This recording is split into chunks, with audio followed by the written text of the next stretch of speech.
পবিত্র হজ ও ঈদুল আজহা উপলক্ষে দেওয়া এক বার্তায় ইরানের সর্বোচ্চ নেতা মোজতবা খামেনেই ইসরায়েলের বিরুদ্ধে কঠোর বক্তব্য দিয়েছেন। ইরানি সংবাদ সংস্থা তাসনিম নিউজ এজেন্সির বরাতে আল জাজিরা জানায়, তিনি ইসরায়েলকে অঞ্চলের জন্য বিপজ্জনক ও মরণঘাতী ক্যান্সার সদৃশ টিউমার হিসেবে উল্লেখ করে বলেন, এটিকে অবশ্যই সমূলে উৎখাত করা হবে। বার্তায় তিনি দাবি করেন, চাপিয়ে দেওয়া দ্বিতীয় বিশ্বযুদ্ধের সময় ইরানের কঠোর ও বিধ্বংসী হামলা জায়নবাদী শাসন ব্যবস্থাকে অসহায় অবস্থায় ফেলেছিল। একই সঙ্গে তিনি এটিকে যুক্তরাষ্ট্রের প্রতি কঠোর চপেটাঘাত বলেও আখ্যায়িত করেন।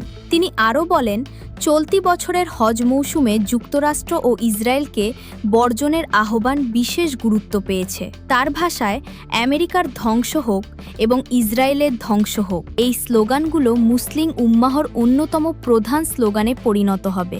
বার্তার শেষাংশে মুজতবা খামেনি বলেন, ভবিষ্যৎ ইসলামী উম্মাহ ও ইসলামী সভ্যতার হাতেই থাকবে।